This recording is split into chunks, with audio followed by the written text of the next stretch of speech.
Alam dan Alkitab menunjukkan kasih Tuhan kepada kita. Bapa kita di sorga memberikan kehidupan, pengetahuan, dan kegembiraan kepada kita. Perhatikan sekitar alam yang indah dan mengagumkan. Fikirkan perkara-perkara yang disediakannya untuk keperluan kita dan memberi kegembiraan kepada semua yang hidup. Cahaya matahari dan hujan memberitahu kasih Tuhan kepada kita. Bukit-bukit, lautan, dan dataran menyaksikan Dia. Dia membekalkan keperluan hari-hari kepada setiap ciptaannya. Di dalam Mazmur yang indah, Daud menulis tentang Tuhan. Segala makhluk hidup berharap kepadanya, dan Dia memberikan makanan ketika mereka memerlukannya. Dia memberi dengan secukupnya dan memuaskan keperluan semua orang. Mazmur 145 ayat 15 dan 16. Tuhan menjadikan Adam dan Hawa dengan sempurna, suci dan gembira. Dunia ini indah karena datang daripada tangan Pencipta. Tidak ada yang rosak atau mati. Tetapi Adam dan Hawa melanggar hukum Tuhan, hukum kasih. Keingkaran membawa kepada duka cita dan kematian. Namun Tuhan menunjukkan cintanya walaupun dosa menyebabkan penderitaan. Alkitab mengatakan bahwa Tuhan mengutuk bumi karena perbuatan yang dilakukan oleh Adam dan Hawa. Kejadian 3 ayat 10. Dia biarkan rumput-rumput, duri dan onak tumbuh. Dia biarkan pencobaan dan kesusahan memenuhi hidup manusia dengan pekerjaan dan tanggungan. Kesusahan-kesusahan tersebut adalah untuk kebaikan mereka. Semua itu membantu mereka terangkat dari keruntuhan memalukan yang disebabkan oleh dosa. Dunia yang berdosa ini tidak semuanya membawa kesedihan dan siksaan. Kejadian alam sendiri menyatakan kepada kita harapan dan penghiburan. Berbagai jenis bunga menghiasi rumput rumpai, sementara bunga mawar melingkari duri dan onak. Bahwa Tuhan itu kasih terdapat di setiap rongga bebunga dan dedaun. Nyanyian burung-burung yang merdu menyatakan kepada kita bahwa Tuhan itu Bapa kita. Bunga-bunga yang segar menyamankan udara dan mengatakan penjagaannya yang lemah lembut. Kayu-kayan yang subur menghijau di hutan mengingatkan kepada kita bahwa Dia ingin anak-anaknya bergembira. Alkitab menyatakan kepada kita tabiat Tuhan. Dia sendiri memberitahu kita mengenai kasih-Nya yang berkekalan dan berbelas kasihan. Apabila Musa berdoa, "Benarkanlah aku melihat kemuliaan-Mu," Tuhan menjawab, "Aku akan melewatkan semua kebaikanku di hadapan-Mu." Kebaikan Tuhan ialah kemuliaan-Nya. Tuhan lalu di hadapan Musa lalu berkata, "Aku Tuhan adalah Tuhan yang penuh dengan belas kasihan. Aku tidak mudah marah dan yang menunjukkan kasih dan kesetiaan yang besar. Aku memegang janjiku kepada beribu-ribu keturunan serta mengampunkan kejahatan dan dosa." Tuhan Maha Pemurah dan Maha Penyabar menunjukkan kepada kita kasih yang tidak berbelah bagi. Tuhan mengikat hati kita kepadanya dengan beberapa peringatan di sorga dan di bumi. Dia bersabda melalui alam. Dia memperlihatkan dirinya kepada kita dengan kasih yang sedalam-dalam dan selembut-lembutnya yang dapat dimengertikan oleh hati manusia. Namun pengertian manusia tentang kasih-Nya masih terbatas. Walaupun Tuhan telah memberikan semua peringatan itu, syaitan, musuh Tuhan, membutakan pikiran kita. Syaitan mahukan kita melihat Tuhan dengan perasaan takut serta memikirkan betapa sukarnya Dia dan tidak pula memberi pengampunan.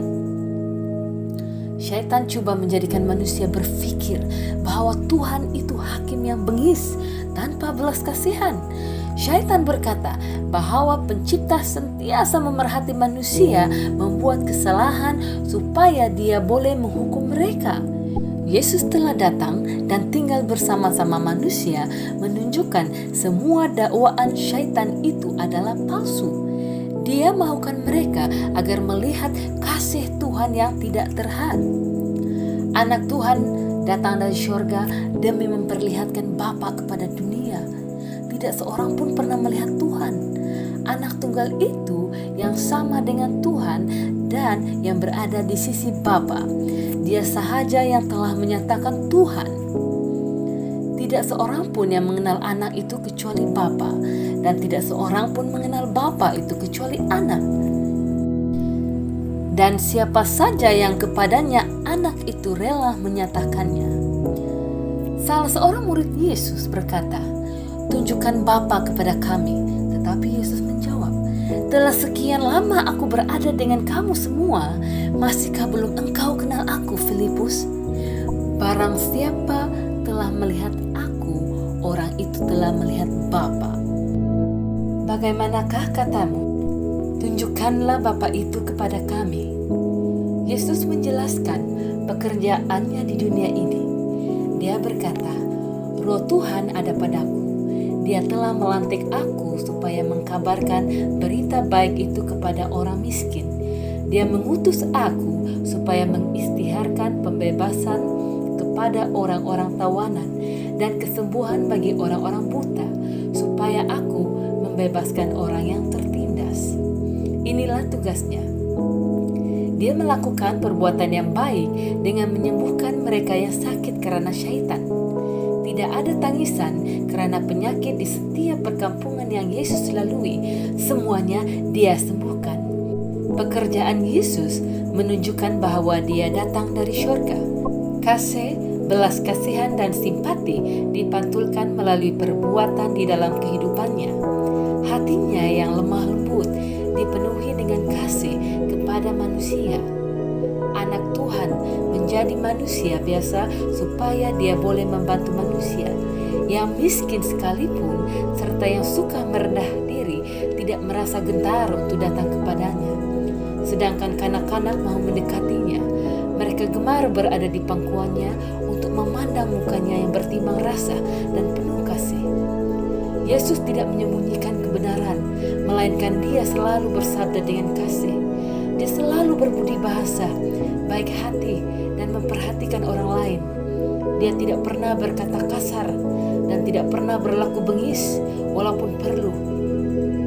Dia tidak pernah melukakan hati sesiapapun. Dia tidak pernah bersalahkan orang karena kelemahan mereka. Dia berkata tentang kebenaran, tetapi selalu dengan kasih. Dia membantah mereka yang berpura-pura, tidak mempercayai, dan yang berdosa, tetapi duka cita di dalam suaranya.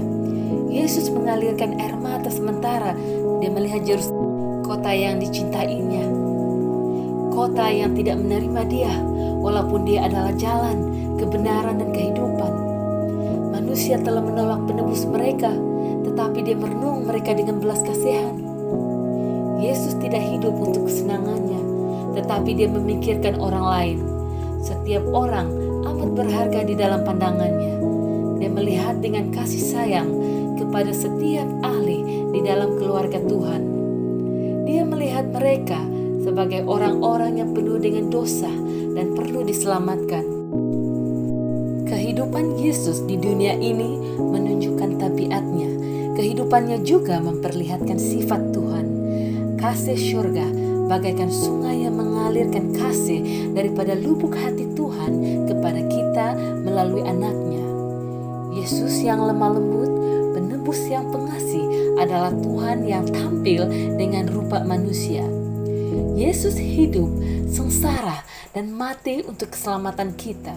Dia menjadi manusia yang berduka cita supaya kita memperolehi kesukaan kekal.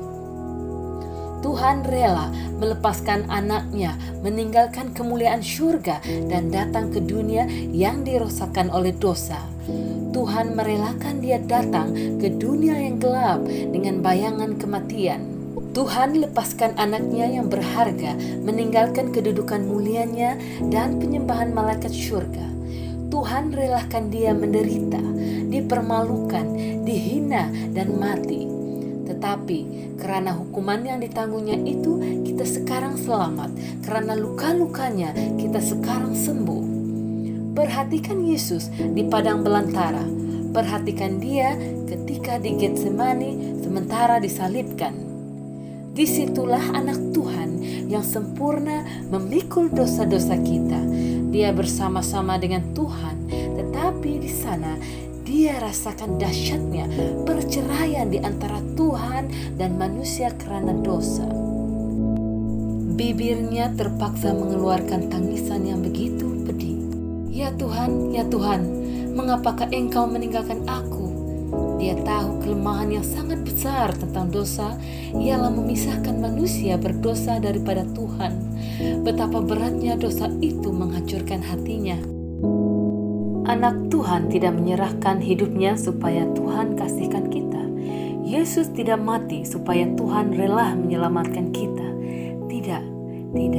Karena demikianlah Tuhan mengasihi dunia ini sehingga diberikannya anaknya yang tunggal. Tidak benar bahwa Bapa kasihkan kita karena Kristus mati untuk kita. Dia berikan anaknya yang mati karena Dia mencintai kita.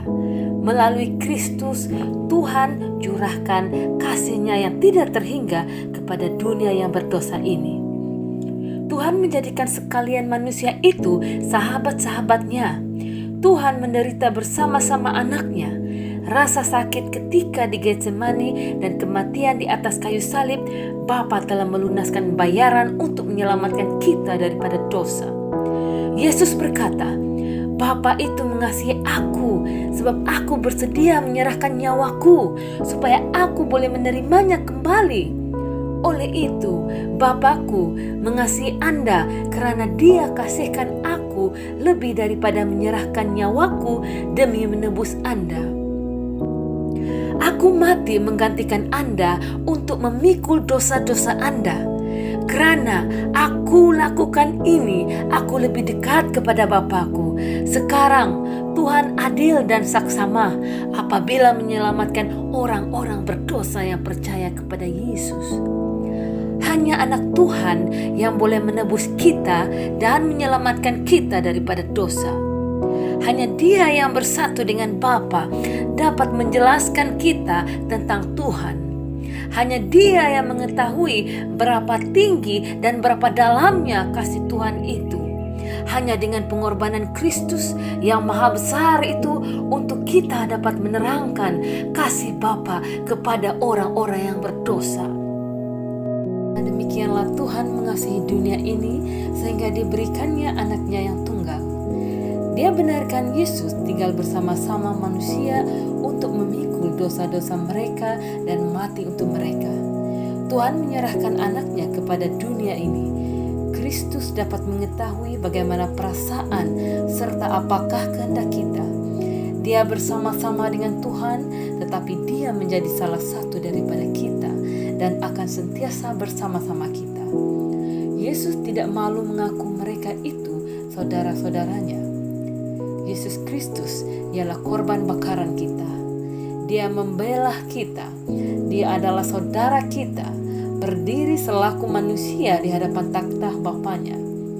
Dia akan menjadi salah satu daripada kita untuk selama-lamanya. Dia adalah anak manusia. Yesus perlakukan semua ini untuk mengangkat kita daripada kehancuran dosa. Dia mau kita memantulkan kasih Tuhan dan membahagikan kegembiraan hidup di dalam Dia. Bapa memberikan anaknya untuk menebus kita. Dia telah membayar dengan nilai yang tinggi dan membuat pengorbanan yang besar. Harga yang mahal itu sepatutnya dapat menolong kita untuk mengerti apa yang dapat terjadi kepada kita melalui Kristus. Apostel Yahya pernah melihat berapa tinggi, dalam, dan luasnya kasih Tuhan itu. Yahya mau menceritakan perkara tersebut, tetapi dia tidak dapat perkataan yang paling tepat untuk menerangkannya. Dia berkata, "Lihatlah betapa Tuhan mengasihi kita. Kasih-Nya sedemikian besar, sehingga kita disebut anak-anak Tuhan. Dan perbuatan dosa kita tertakluk kepada syaitan. Melalui kepercayaan di dalam Kristus serta kematian-Nya karena kita menjadi anak-anak Tuhan. Kristus telah menjadi manusia supaya dapat menolong orang-orang berdosa. Apabila kita menjadi miliknya, anak-anak Tuhan merupakan gelaran yang sangat berharga untuk kita. Tidak ada kasih seperti kasih Tuhan, anak-anak Raja Syurga, janji yang amat berharga. Betapa indahnya memikirkan tentang kasih Tuhan yang besar kepada dunia yang menolak kasih-Nya. Kita dapat merasa kerendahan hati oleh memikirkan tentang kasih Tuhan. Pikiran seperti ini, sebagaimana ditunjukkan dengan kematian Yesus, sepatutnya menuntun hati kita dekat kepada Tuhan. Apabila kita menyelidiki sifat Tuhan, kita dapat melihat belas kasihan, kelemah lembutan, dan pengampunan. Kita juga dapat melihat keadilan. Kita menyaksikan banyak bukti kasih setia-Nya yang tidak terkira. Suatu kasih yang lebih besar daripada simpati seorang ibu ke atas anak yang tidak menurut. Semoga firman Tuhan ini memberkati Anda semua.